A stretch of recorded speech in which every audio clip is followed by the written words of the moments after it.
Today I'm going to be talking about how you can break free from binge eating in 6 simple steps. Now, I'd hazard a guess and say that 90% of my current clients and clients previously have had issues with binge eating and the ability to kind of break free from it. So over the last few years, I've been able to go through, I guess, a few simple steps, and everyone's different. Not one step doesn't work for every single person, but there's a number of steps we can take and measure progress for, and to finally break free from binge eating and kind of like break the cycle. Okay, because obviously binge eating is common, but it's not natural. All right, but obviously if there are certain points where you feel maybe you're anxious or you're starting to maybe develop certain like mental issues, etc., then I would advise go see a specialist. They can talk to you in a lot more detail, a lot more personal, and a lot more emotional, and really kind of help you combat that. Obviously, a video like this, or a blog post, or an Instagram post, only does so much. Okay, but to really delve into the science of it, obviously, I would advise go and see someone who maybe can help you a little bit better. Look, we're not perfect. We're never perfect in anything that we do.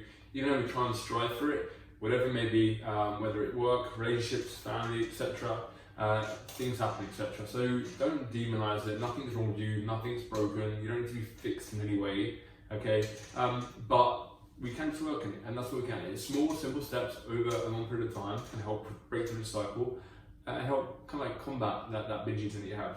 All right. So the first thing you can do is change your identity. How you talk to yourself is really, really important. How the language that you use in order to, when for instance you're about to binge or you feel like you're close to kind of like having a trigger effectively, is really, really important to determine your success rate going forward. So imagine there's 2 smokers, or 2 non-smokers, or 2 smokers who are trying to quit. Okay, both at a bar, they're night out, they step outside, want to get a bit of fresh air. Someone offers both of them a cigarette. Now, one of them says, hey, I'm trying to quit. The other one says, actually, I don't smoke. The person who's trying to quit still has the identity of a smoker. The person who says, look, I don't smoke, is change their identity, someone that doesn't smoke. They have different belief systems now. All right, so I'm not saying for you to go, hey, talk to yourself and say, like, hey, I don't binge or whatever it may be, but the language you use is really, really important in determining how likely you are to kind of like break through that cycle. So it could be simple things like, hey, I eat well because, or I deserve to eat well because, or I love myself because. And every time you feel like you're gonna binge or you feel that urge, just talk to yourself in a positive way, talk to yourself in the present moment of who you want to become, and it'll go a long way to kind of break in that cycle. Because if you say to yourself like, hey, I love myself because I have a fantastic figure, or I have a loving family and I deserve to eat well, you say it over and over again, it's going to kind of create like a belief system in your mind that you're a different person. Okay, that can slowly over time eradicate the kind of like binges that you start to have. Another one is wait a moment. Okay, so when we have these binges, you suddenly just want to kind of crash on the binge straight away and devour everything in sight. But if we took a breath, if we relaxed, if we waited 20 minutes, drank a glass of water, and done something else before acting on that urge, would we be more likely or as likely to act in that binge? Probably not. If we, every time we have a binge, we said, hey, I'm going to call someone, like a good friend of mine or a loved one, or maybe, I don't know, watch something on your phone, get yourself in a different state of mind, you're likely to kind of forget about the binge and move on from it and not be in a position where you feel like you want to binge anymore. Alright, so take a pause, take a breath, wait 20 minutes, drink a glass of water, and see how you feel after that. If after 20 minutes you're like, do you know what, like I need to carry on with this binge, then so be it. Obviously go ahead with the binge, but I'd imagine after 20 minutes you're probably more than likely not wanting to kind of have that binge in the first place.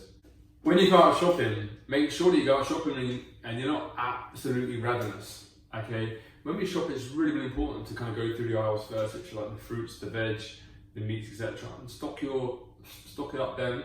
Stock up your trolley, make it a smaller one.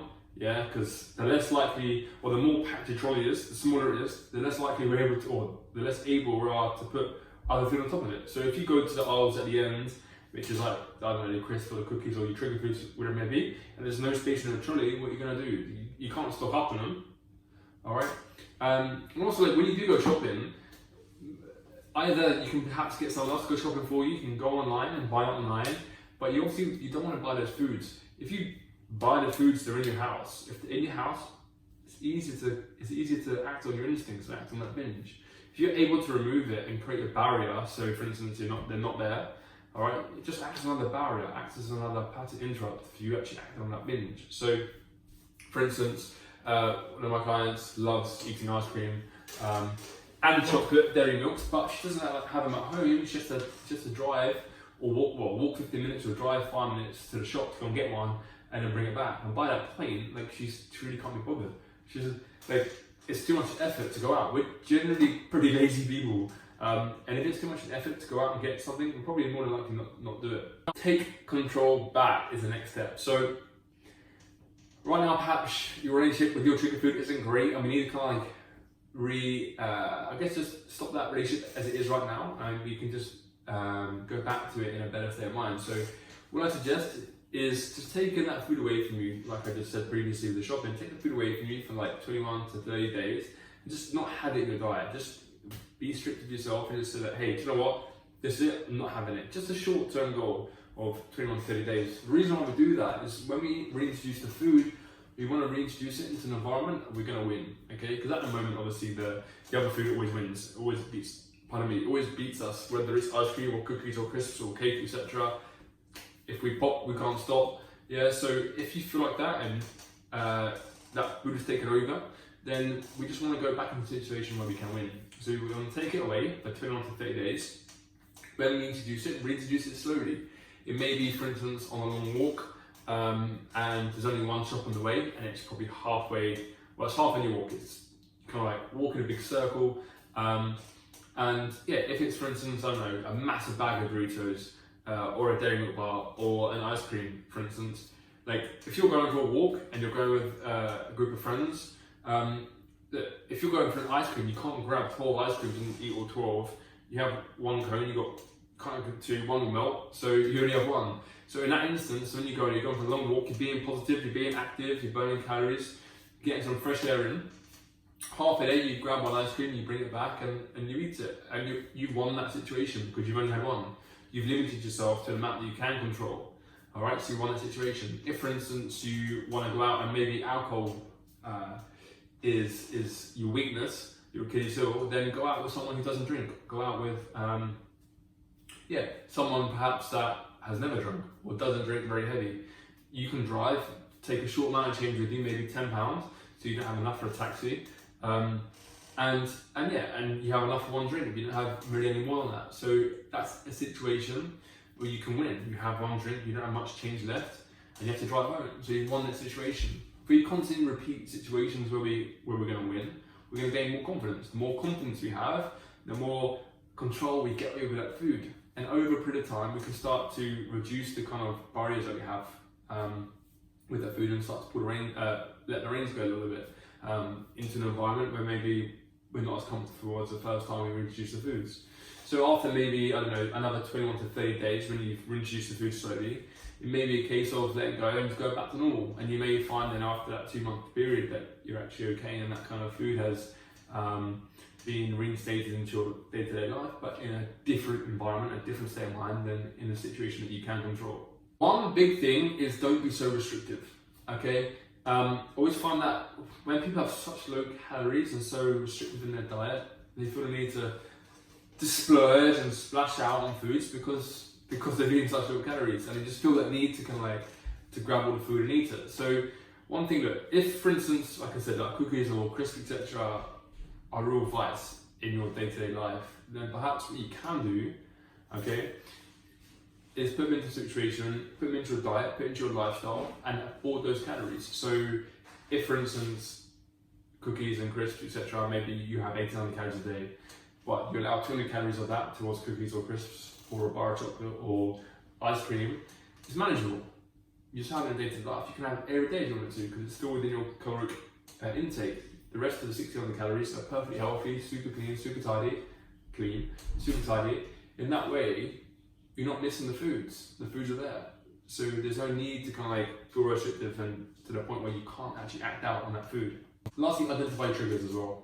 Okay, so perhaps there's a certain emotion or something something happens at work, maybe you have a meeting or a long day, and you get stressed, you get tired, you get sad, you get angry, etc. You have a certain trigger. That trigger, then you have a certain trigger. And that trigger then creates a cue, which is an action effectively. You go and actively to get the kiss or the cookie or the cake and eating the cake, and the reward maybe is you feeling less stressed or more calm, or more energized. What we can do is start to identify the triggers. So try and keep a journal if you can throughout the day, and just write down what's happening in the day and the foods that you're eating on a day-to-day basis. What's your sleep quality like? What's the stress levels like? What's happening in the day? Once you start to understand the bigger picture, you can start to correlate your emotions and trigger foods with certain events happening in the day. So with that, once we understand the triggers that we have, maybe like I said, you've been in a long meeting for 2 hours and it's been super stressful. If we understand that stress is the trigger, okay, and the cue is obviously you going to act out on the binge, and the reward is you want to feel like more calm and de-stressed. Wicked. Well, can we firstly find another way to feel less stressed and more calm?